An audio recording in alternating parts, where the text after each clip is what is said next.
There is an app called X. What does this app do? It has a listing of products. If you have stocks, तो सारे stock listed हैं. You can select those products and create a basket. You can bet money on that basket, and based on the real world outcome, either you will book a profit or incur a loss. Which app I'm talking about? A lot of people say I'm talking about small case. Actually, the app I'm talking about is Dream 11. Welcome to another exciting episode of Built for Bharat, a podcast series where we decode what it takes to build for India beyond metros.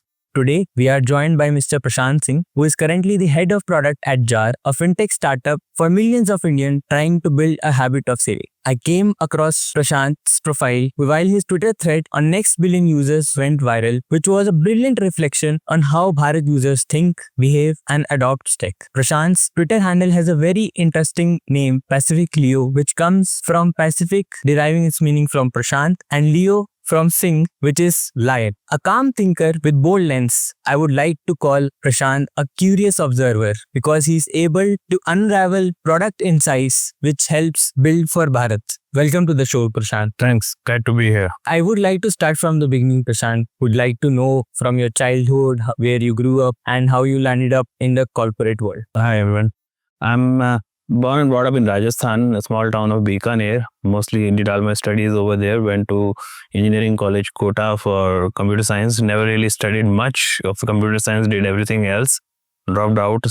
Started my first company straight after college. Lasted only 3 months. Then did variety of odd jobs. Sold computers. Sold courses. Taught programming. I was reasonably good at it. Joined a mobile TV startup back in the day.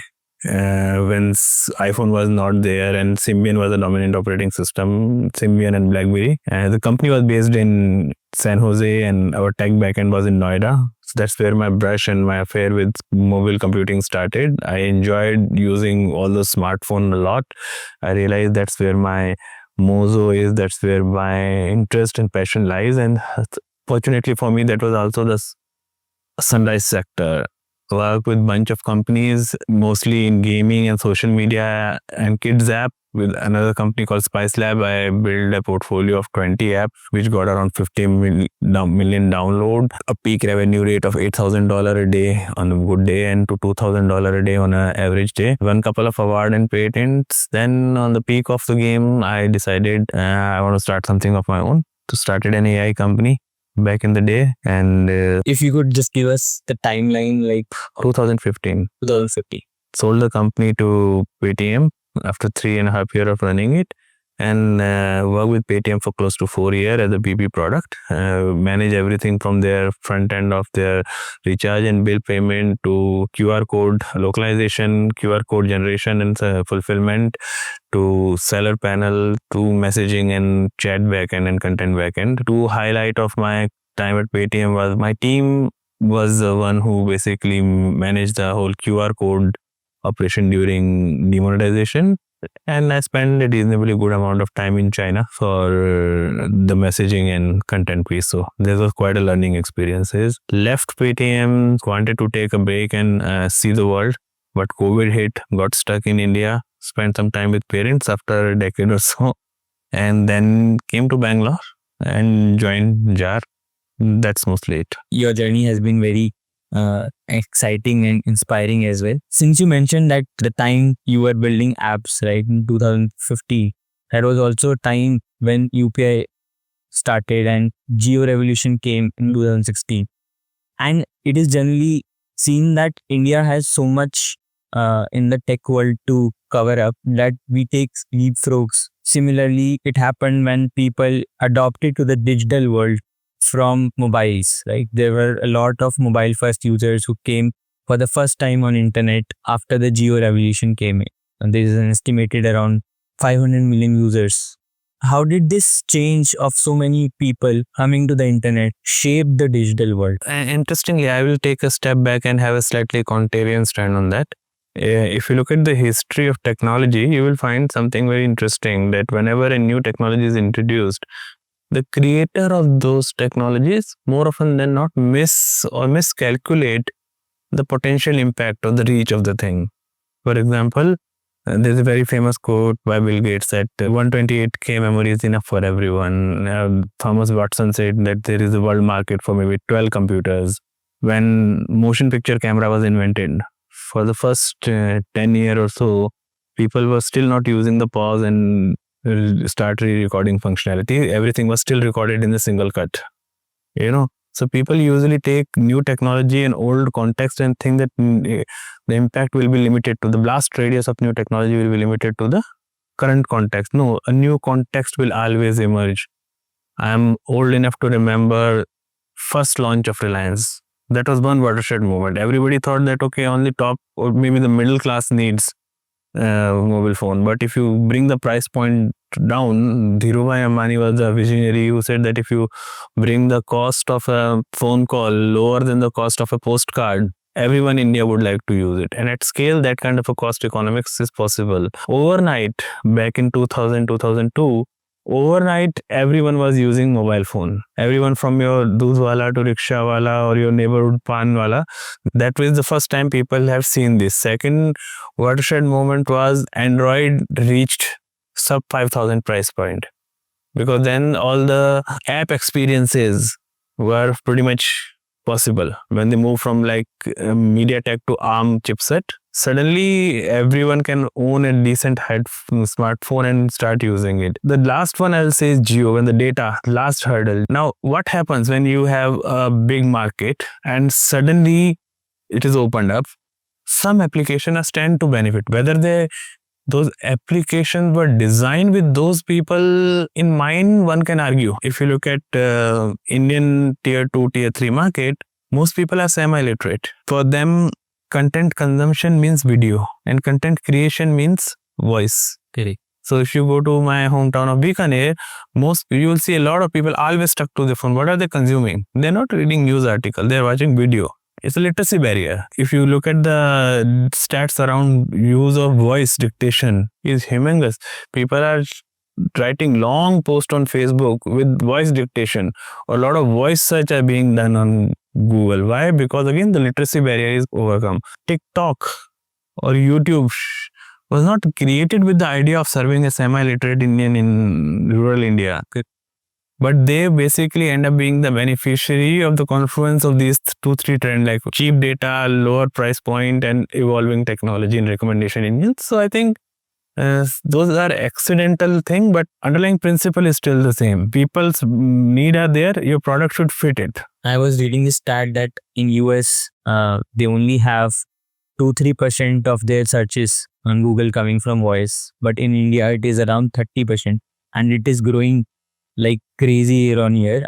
And this I have seen myself while I was working in Meesho, building voice search, and it is a big use case that is being utilized by the tier 2 plus audience. It's amazing how like a certain segment uses voice technology within the same geographic vicinity. So for example, old people, slightly older people with families and all, they are using voice as an input medium for search. Okay.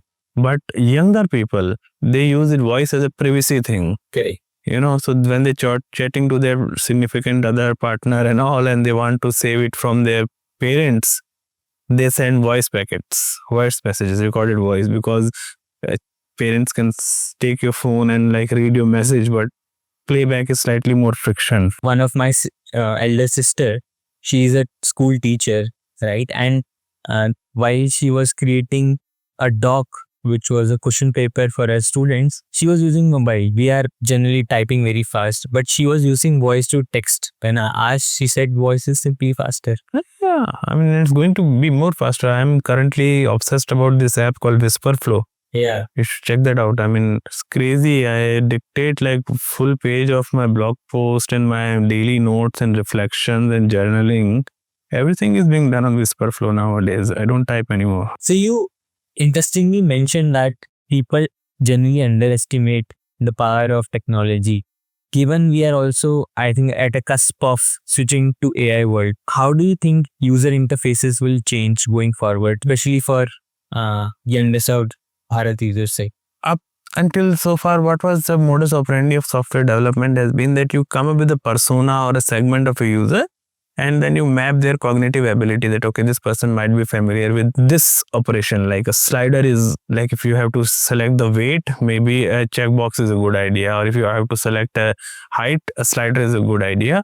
And then you decide everything for that segment. And if you happen to be somebody who is above or below that segment, you introduce onboarding, you introduce tooltip, you introduce help, you introduce support, so that everyone has to fit into that mold of our customer persona. That will be the first casualty of AI. At least you have the capability to work with the customer persona with a segment size of 1. So what you will see is the rise of more malleable or more customizable UI. Maybe you and I are both making the bill payment application, and like payment experience for you as a urban savvy user will be vastly different than for me who is in rural and semi-literate person. It will be practically voice driven. Capability and its hard coupling with the UI will go. What you will see is like whenever it is possible to show something, do something on voice will take over. For example, today I say ki I want to order a meal. Fine, I go launch Zomato and I see, okay, I feel like having something in 30 minutes and which I have not ordered previously, and this is, I select 10 filters. It gives me a list. Now this filter will be gone. I'll simply say, show me something which I haven't ordered, which can be delivered in 30 minutes and less than 250, and there's a coupon. All this filter, no, show me something less, show me something less spicy, show me something pure vegetarian. UI will be not fixed, UI will be runtime compiled and rendered. I think that's the general direction. And other is somewhat of fuzzy logic, in the sense like right now we say price is 50 rupees. Everything is black and white, right? But like when you open a weather application, what you see? There's a 20% chance that will be rain. Something like this will happen. In sense, I'm 20% confident that you will like this. I'm 20% confident that the symptoms you have defined point to this kind of illness, and you should take my recommendation as this kind of a confidence interval. Right now, we say your Uber will arrive in 2 minutes, and then it takes 3 minutes, taking longer than usual. How can you say? I can say it with 80% certainty that your Uber will arrive in 2 minutes. Right now, people can get away with that, and they're doing it, but that will change. Interesting. I mean, a lot of things are going to change is what I expect. They will be changed, and they change toward more humanistic form. For example, if you ask me, we decided to meet at around 11. That doesn't mean that I will show up at your door at 11, right? I reach there, I call you for the direction. So, but our basic understanding was 11 means 10 minutes around 11, right? So it's around thing. There is no construct for it right now in UI. We'll have to work it out. Very excited about the future. But stepping a little back, you mentioned that during COVID, you got to go home and spend time in a small town like Forced to. you were forced to. So what were your musings during the COVID period when you were tinkering and meeting all those people in the small? I wrote a thread about it which kind of went viral, and maybe that's why we are sitting here today. The problem is I never really went out and talked to people from a research or survey standpoint. I used to go for my smoke break, I used to go for my sabji shopping, and you will be surprised how addicted these people are to their phones. And it was unlike the regular corporate research and like consumer research endeavor, where you invite somebody, do a focus group, watch them, ask them to do a certain thing, which is somewhat artificial and forced behavior. There you are seeing an animal in its natural habitat, and you stay away and you see, and then you pretend, kya ho raha hai, kya problem aa rahi hai? And then he will say, oh, they have changed the UI. Right. Then you realize, this is what's going on. And over a period of time, when you force yourself to be in those environments where you witness these people, you start seeing the pattern. The thread was just accumulation of those patterns, which some people call insight. I call more of an observation. Some of them we can go into it if you want. Yeah, please. We would love to hear 2-3 very interesting insights. One which was most interesting for me was around UI. Essentially, I used to think that people have a certain familiarity with the icon. They identify the icon. Most people don't navigate by identifying the icon. They do have some recall of the icon, but they are more driven or motivated by the relative position of the icon on the screen. So they know that if I click here, second button will be share button, and if you show them share button independently, probably they will not recognize it. So it's not the share button, it's the relative position which they once figure out, and it kind of get into their muscle memory. Is it like somebody taught them that इस button पे second वाले पे दबाओगे तो share कर सकते हो? Maybe somebody showed them once and they remember it like this. And the same is the case with like gestural. People are doing gesture left, right, swipe and all. But you ask them point blank, okay, swipe left, is it accept or reject? They will say no, I don't know. But instinctively inside that they are doing it. For example, in the same product, like in Instagram, when you look at reels and then you look at stories, right? In reels, once you have to go from one video to another, you have to swipe up. Right. Same action when you have to do in the stories, you have to go swipe left and right. By any principle of UI design, this is not a good practice. Right. It's not consistent. You're not consistent. You're moving from one video to another in the same app. There are two gesture. Why it works is because people are inheriting the behavior of stories from Snapchat and others. So that's where that learned behavior come into the picture. And it's nobody really have a consistent worldview or a model of UI interaction there. I think that nuance is sometimes lost when we are designing product. We want to keep it very consistent, not taking into account the context of user where some learned behavior can be used. So another place you will see, like for example, we use Office Productivity Suite, in which we have like Google Docs, you have Lotus 123, you have MS Office. They will fight tooth and nail with each other for market share. Almost everyone will use cut, copy, paste, same name, same symbols, so that everyone can benefit. But you come to fintech, there's not a single shared icon set. Let's all fintech player agree that let's make an icon for saving bank or like withdrawal or auto pay. So that standardization will help, So I think that was one big learning. Other is essentially around the uses of an app. The use case evolved based on the cultural nuance. For example, when I talk to a lot of drivers of Zomato and all in Bikaner, they were in the afternoon hours. So a lot of women used to order like butter chicken and they deliver to their husband's office. And the husband used to carry them home, because if the Zomato guy comes and deliver it at the home, neighborhood aunties will see and they will be judgmental that okay, maybe she's not a good cook, that's why they have to order food from outside. Now there's a cultural nuance which I think can be solved just by making the Zomato guy not wear the red shirt. Yeah, can save the gossips. Yeah, it can save the gossip, but wo nahi ho raha. A lot of people will see that when they are trying to use Zomato, they will end up using YouTube, because they both are red, they both are in the bottom of the thing. So almost every one of us have done that mistake. Oh yeah. So if you're a product manager, if you look at the top of the funnel, you will see, oh, there's a huge segment of my user, they're launching it and they're dropping off. Then you realize, oh, same is happening with Zomato also. Maybe if the session length is less than 2 seconds, that was an accidental click which was meant for YouTube or Zomato. And in the same way, if you are a middle-aged married man who had very little, who's like slightly upright, a lot of them are basically spending an inordinate amount of time in the lingerie sections of Myntra and all.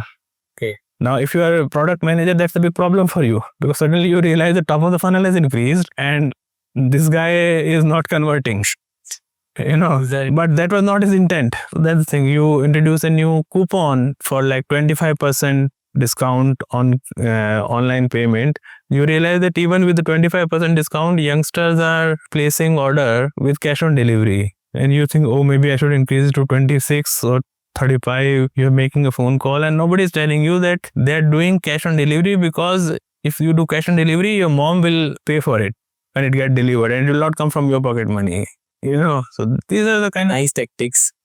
So people are extremely adaptive and smart. We don't really give them credit. And most of us who are building products are living in a bubble, So for most of our team and most of the product people I know, if you ask them that, can you survive in Bangalore with 6 lakhs?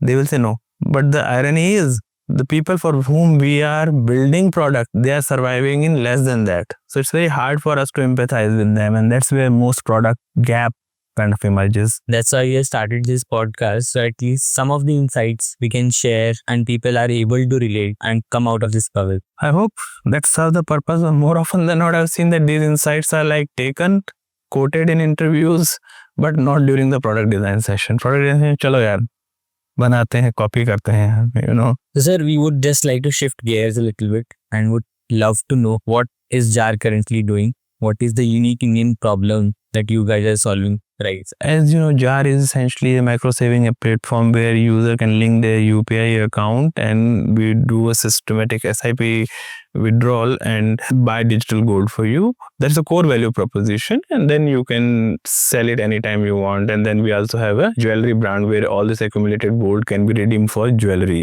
So yeah, we are currently building the core value proposition, making it more robust and building infrastructure around it. Every UPI user is our target customer, and that's what we are chasing after. Unique value proposition is essentially twofold, I believe. Gold is something as an asset class is very close to Indian culturally. Right. So we want to build upon that behavior. So if you go to tier 2, tier 3 India, you will see a lot of people, women specifically, they will go and deposit like 500 rupees every month to the local goldsmith, and that money is used at the time of daughter's wedding or at the time of some financial emergency and all. It's also kind of a SIP. But like now, because of employment displacement, a lot of these people have come to tier 1 cities like Bangalore, Jaipur, Lucknow and all. There they don't have a trusted goldsmith.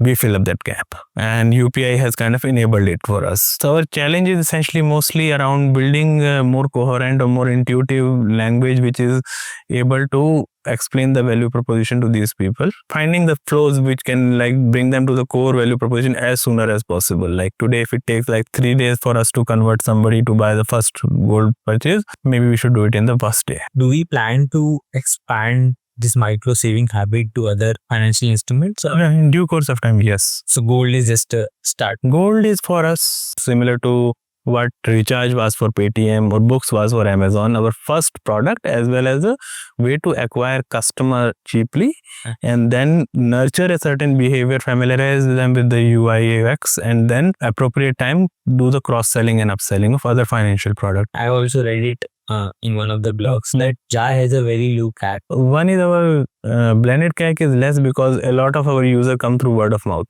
and other is around like we understand the user behavior very well, so the kind of parameter we can feed and the targeting we can give, in our case it's very precision strike, make it more. So our all credit goes to my performance marketing team. They work very closely and they look at a lot of data, and I'm really sometimes impressed and fortunate to work with them. The targeted audience capturing is what is it. And I also read that JAR is making 1 million transactions every day, and that too, like you have a high repeat rate with every user making 22 transactions a month. And I see that a lot of gamification is there. You have spin wheels. Maybe you could throw some light on how you're building that habit. I mean, I get this question a lot, and the answer is like for every product, the answer is different. So what worked for JAR might not work for. There's no thumb rule. We tried 10,000 things. Some of them work, some of them don't. As far as the repeat user is concerned, auto pay is the magic. So you facilitate, you basically explain the value proposition, introduce them to value proposition again and again. At some point, they buy first time, they buy second time, and they realize that, okay, I'm buying almost every day or 3 times a week. Might as well put it on automatic. And then at that point, you might incentivize them that, okay, if you set it up on automatic, I give you 10 rupees of free gold and all. Then you make sure that success rate remains good and all. I had started using JAR while I just joined the job. I also saw that notifications or the discounts on every next purchase,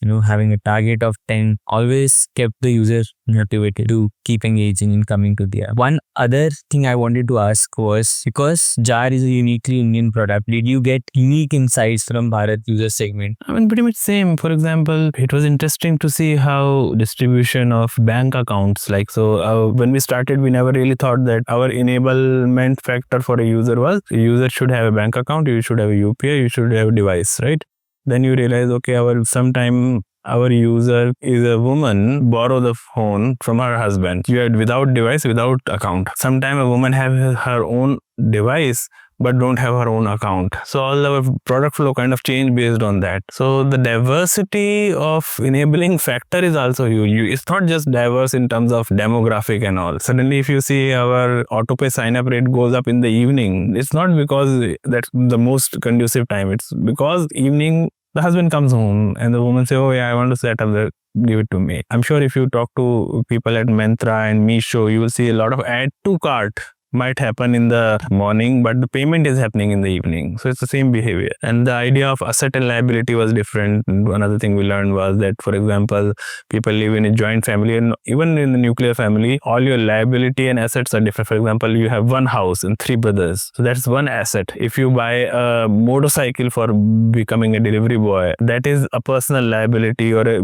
collective liability. So for example, education is a collective liability, but if you're taking an education loan, that's a collective liability. हाँ ठीक है पढ़ने भेज रहे हैं. But if you are investing in an income generating asset, that's a personal liability. So that's model you have to understand. Since you mentioned that you have been to China, and today there is a lot of fuzz about China where we are taking inspiration from the innovation that has happened there. We are predicting what will happen in India next. A lot of VC circles, we see that people take inspiration from China, and in fact for long tail e-commerce apps like Meesho also, we do a lot of outside-ins from what is happening in China. So what was your experience? How did it shape your product thinking, and how did you envision the future back in India? China is an interesting case study, and especially as an Indian product manager building tools for India, it's very important to see what is behavior and what is the product. You might be able to transpose and you might be able to kind of transfer a certain behavioral pattern,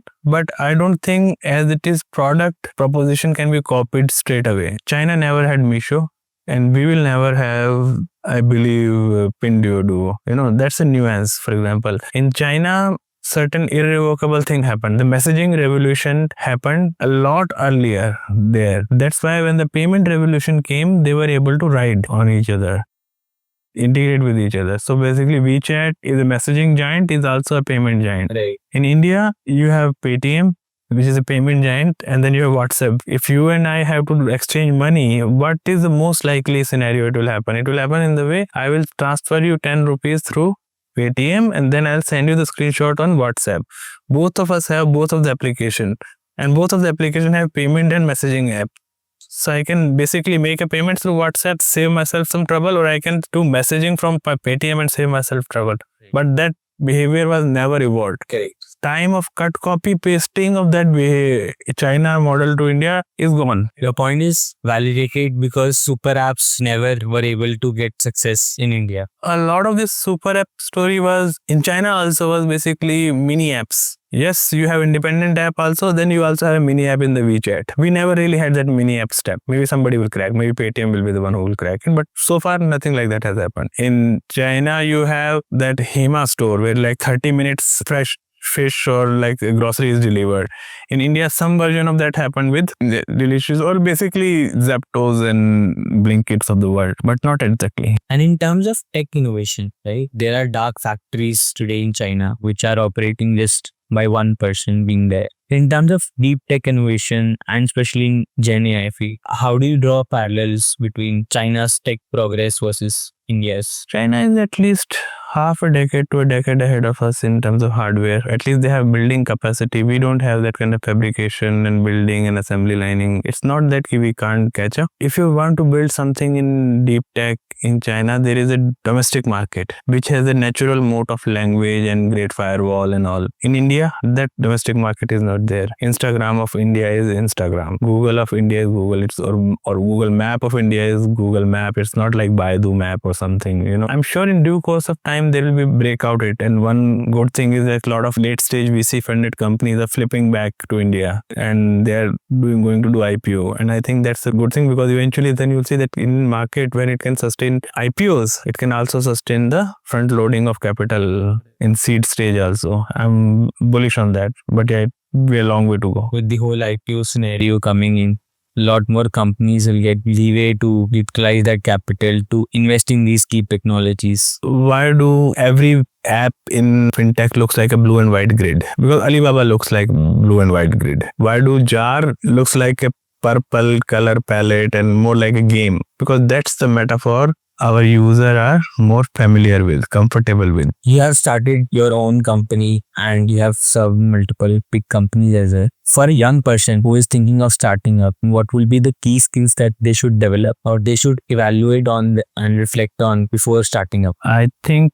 one key skill which every entrepreneur or in general everyone should have is basically curiosity. Curiosity, I mean, essentially that you should be able to separate signal from the noise. A lot of people have a lot of opinion, there's a lot of noise in the market, in the ecosystem. And if you are a curious person driven by first principle, you should be able to figure out that, okay, all this is gas, this is the crux, and this is what I'm building for, this is how the pain point I'm solving for. Basically, that saves you from a lot of false start. Other is essentially you should be empathetic, and that empathy should manifest not only toward your user but also your colleague, because as your company grow there will be functional silos. Beyond a certain point you can't understand the difficulty of engineering manager versus a designer versus a product manager. So you'll have to basically build a team around you on whom you can trust, and then empathy is the stepping stone from which trust is built. I think rightly said. The other thing that I would want to know, when you are hiring young talent, especially